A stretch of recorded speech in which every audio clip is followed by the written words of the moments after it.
My brother humiliated me at the White House. Then the hostess suddenly went pale. There is a particular kind of silence that falls over a room full of important people when someone says something cruel and dresses it up as a joke. It's not shock, it's calculation. 200 donors in black tie, standing under chandeliers borrowed for the evening from the National Trust, all doing the same quiet math. Do I laugh, or do I wait to see who wins? My name is Eleanor Whitfield.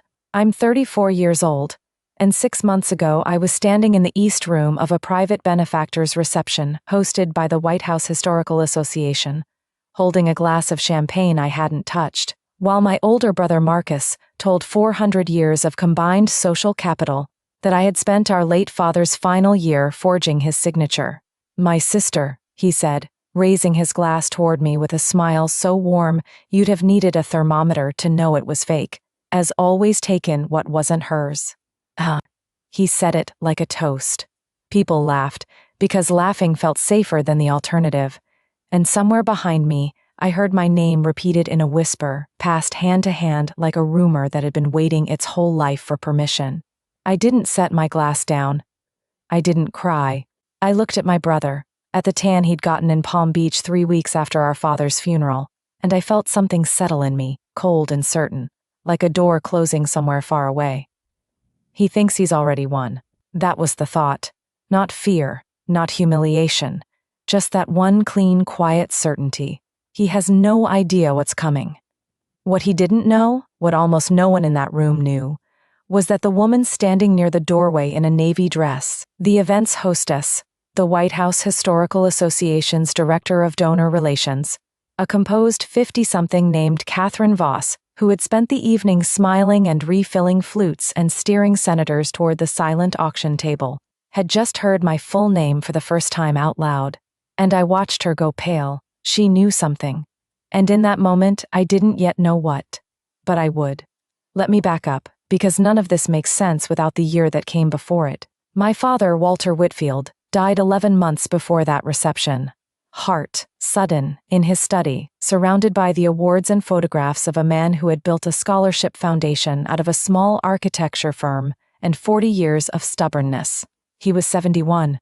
He was, up until his last conscious hour, sharper than either of his children, and I think some part of him always suspected that one day that sharpness would matter more than either of us understood.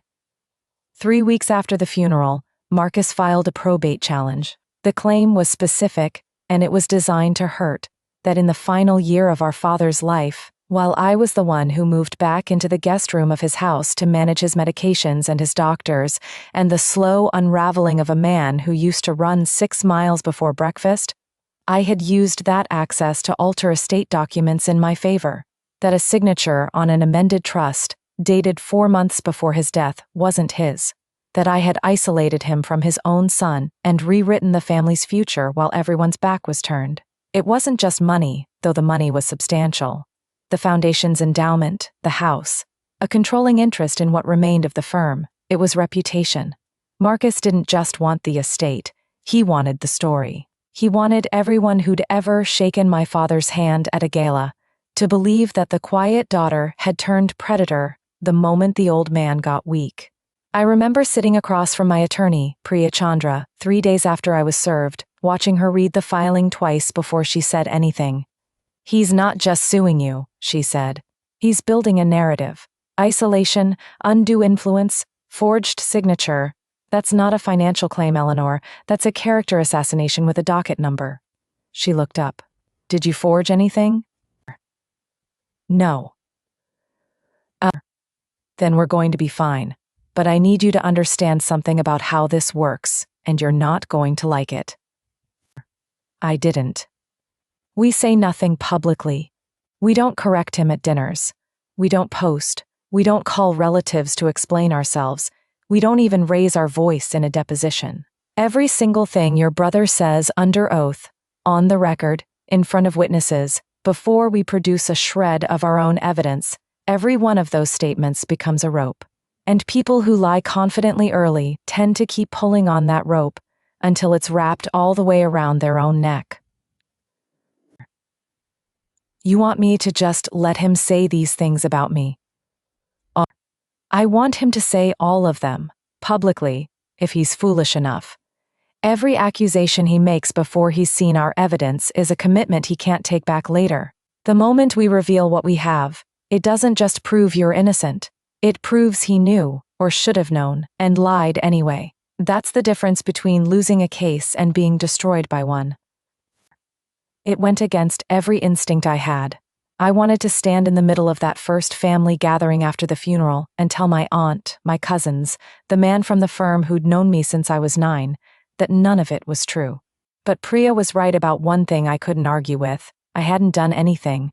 Which meant time, strange as it sounds, was on my side. Silence wasn't surrender. It was the only strategy patient enough to survive contact with the truth. So I waited. And to understand why my brother believed, with total confidence, that he could say something like that in a room full of the city's most influential people, you have to go back much further than the will. Marcus was born 18 months before me, and from the beginning he was the version of the Whitfield story that people wanted to tell. Loud, easy, athletic, the kind of charm that made teachers forgive late homework and made our father's business partners slap him on the back at company picnics. I was the other kind of child, the one who read at the table, who noticed things, who our father used to say thought in blueprints. Neither of us was loved less. But we were noticed differently, and by the time we were teenagers, Marcus had learned that being noticed was its own kind of currency, and I had learned that being underestimated came with certain advantages nobody else seemed to want. There's one afternoon I've carried with me my whole life. I was 15. Marcus had wrecked the car, not badly, a dented fender, nothing more. 2 weeks after getting his license, and instead of telling our father, he told him I'd been the one driving it that morning, some story about backing out of the garage. I hadn't touched the car. I didn't even correct him out loud. I just sat there while our father listened, and I remember thinking he was going to believe it, because Marcus always sounded so certain. He didn't believe it. He waited until Marcus left the room, and he looked at me and said very quietly, "You didn't say anything." Would it have mattered? It would have mattered to me, not because I needed the truth from you, Nell. I already knew the truth. I wanted to see if you thought you needed to defend yourself to be believed. He tapped the side of his head. Some people spend their whole lives proving they're right in the moment. Other people build things quiet enough to prove it later, when it counts. You're the second kind. Don't ever apologize for that. I didn't understand, at 15, that he was describing a philosophy he'd end up building into a legal document 16 years later.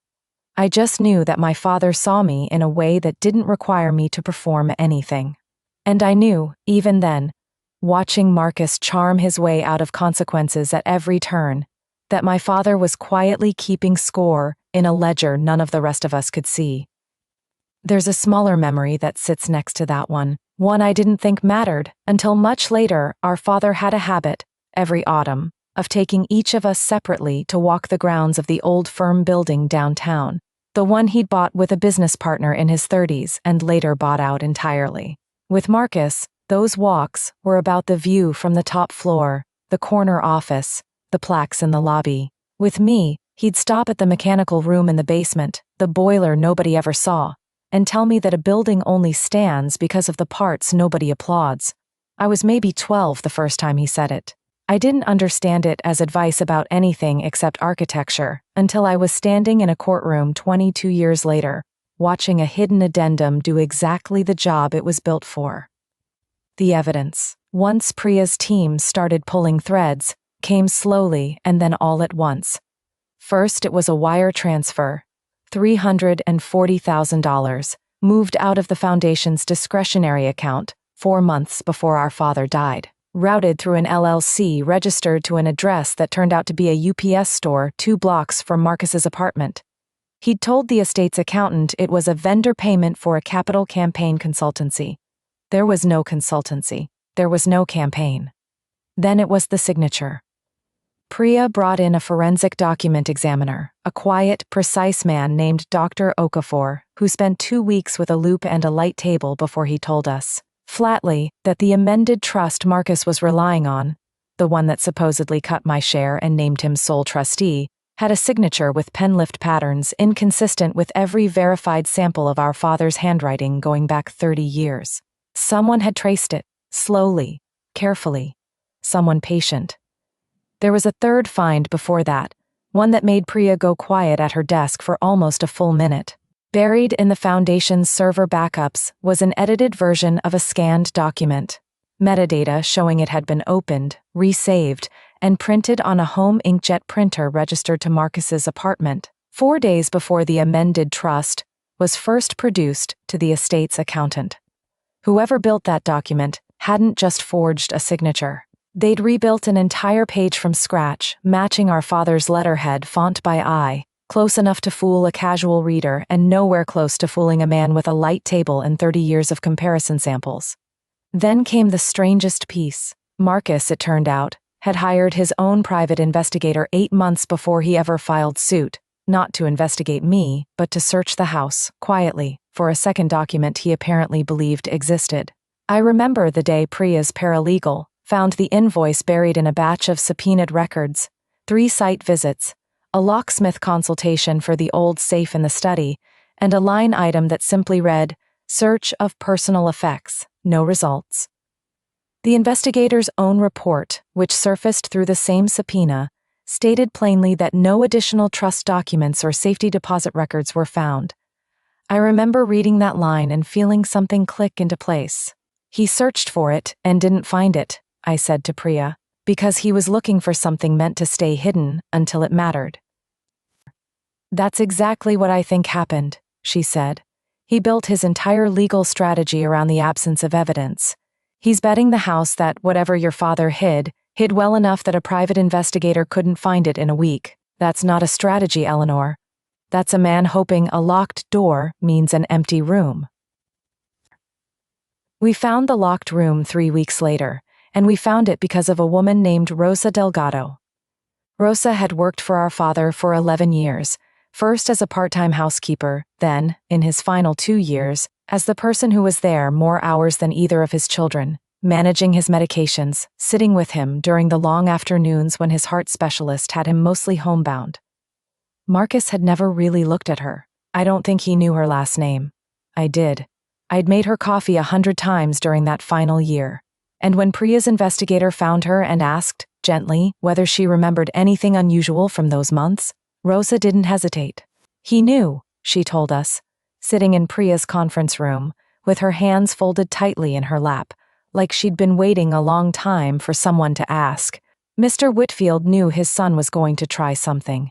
He told me so himself, in March, the year before he passed." She described an afternoon when Marcus had visited, rare enough that Rosa remembered the date because she'd written it in the small spiral notebook she kept in her apron pocket, a habit left over from years of tracking medication schedules, and left our father agitated, quiet for hours afterward. She said she'd brought him tea around 4 o'clock and found him sitting very still at his desk, staring at nothing, his hands folded the way they did when something had unsettled him. She asked if he was all right. He didn't answer for a long moment, and then he said, "My son just asked me something he shouldn't have needed to ask." He wouldn't tell her what it was. He didn't need to, she said she'd already guessed, from the careful way he started behaving afterward, that it had something to do with money, and with who would control it. That evening, she said, our father asked her to witness something. Not a full document. He was careful, she said, almost formal about it, the way he used to be about contracts at the firm. Just his signature on a sealed envelope, and a short recording he made on his phone, sitting upright in his study chair, reading from notes he'd written on a yellow legal pad beforehand. "In case anyone ever needed to hear it later," he told her, "in my own voice, so no one can say it wasn't really me." She'd kept the phone number he asked her to send it to, her own as backup, just in case something happens to mine, he'd told her, patting her hand the way you'd reassure someone younger than yourself. Rosa said she almost didn't mention any of it to us during the year of grief that followed, worried it wasn't her place. It was only when Priya's investigator asked the right question, Not did anything unusual happen, but did he ever ask you to keep something safe? That 11 months of careful discretion finally opened up. The recording lasted 90 seconds. Priya played it for me alone first, in her office, before it ever went anywhere near a courtroom, because she said I deserved to hear my father's voice before a judge did. It was him, tired, a little breathless the way he'd gotten near the end, but unmistakably him. He said Marcus's name. He said mine. And near the end, he said the line that Rosa told us he'd repeated to her more than once in those final months. The line I would carry with me through everything that came after. The quiet ones don't need to raise their voice to be believed. They just need someone, eventually, willing to listen. I didn't cry when I heard it. I wanted to. I think I'd used up my crying months earlier, in the immediate grief, and what was left now was something steadier. Recognition, maybe, of a father who had seen exactly what was coming and built a door I wouldn't need to find until I needed it most. Marcus, of course, had no idea any of this existed. And 2 weeks before the White House reception, at a family dinner meant to be a fragile truce before mediation, he stood up with a glass of wine in his hand and, in front of our aunt and 2 cousins, announced that the real trial would settle things the way it always should have, with him back in control of the foundation, and me, in his words, finally getting what these situations usually give people who take advantage of a dying man. He'd brought a folder that night, thick and color-tabbed, and he'd set it on the table like a prop, tapping it twice with 2 fingers whenever he wanted to make a point, as if its thickness alone was an argument. He told our aunt he'd already spoken to a reporter who covered philanthropy for a regional business journal, just background, nothing official yet, and that once the trial concluded, he expected a piece about family stewardship and what happens when it's abused. He looked directly at me when he said abused. Our cousin Danny tried to change the subject to the weather, and Marcus talked over him without noticing he'd tried. I said nothing. I passed the potatoes. And 3 days later, at the reception, in front of donors and a Supreme Court clerk and a retired ambassador, he decided that dinner hadn't been enough, and he said it again, louder, dressed up as a toast, for an audience 400 times larger. Catherine Voss went pale that night because she recognized my name from a scholarship recipient letter. My father had personally written her organization's board, 6 years earlier, an unusually detailed handwritten letter about my daughter, Eleanor's steady judgment, the kind of letter people in that world remember. She realized, standing in that room, that the predator Marcus was toasting to shame was the daughter her own director had once called, in writing, the most trustworthy person in that family. She didn't say anything to me that night. She didn't need to. She simply excused herself, walked briskly toward the coat check, and made a phone call I wouldn't learn about until much later, to a friend on the foundation's board, asking, quietly, whether anyone had actually seen the evidence Marcus kept referencing, or whether everyone had just decided to believe the loudest voice in the room. The trial resumed 9 days after that reception. Marcus's attorney called a forensic accountant, a man with an impressive resume and an unfortunate habit of overstating his own certainty, who testified that in his professional opinion, the amended trust was authentic and that no legitimate secondary documents existed, because, and this was the sentence that would end up haunting his testimony, a thorough search of the estate's known holdings turned up nothing to contradict it. Priya stood up slowly. She's a small woman with a voice that never rises, which I've come to understand is its own kind of weapon. You searched the estate's known holdings, she said, meaning the holdings you and your client already had access to. That's correct. You didn't have access to any private caregiver, did you? You never interviewed Rosa Delgado. A pause. No. You were never informed of a sealed recording held outside the estate, made by Walter Whitfield 8 months before his death. I was not. So when you testified a moment ago that a thorough search turned up nothing, what you actually mean is that a search of the places you were permitted to look turned up nothing. Is that a fair characterization? He didn't answer right away, and in a courtroom, a pause is its own kind of confession. Marcus took the stand an hour later, and I watched 11 months of certainty start to come apart in real time. He was asked, under oath, whether he had ever visited our father alone in the final year without me or Rosa present. He said no. Priya produced Rosa's contemporaneous notes.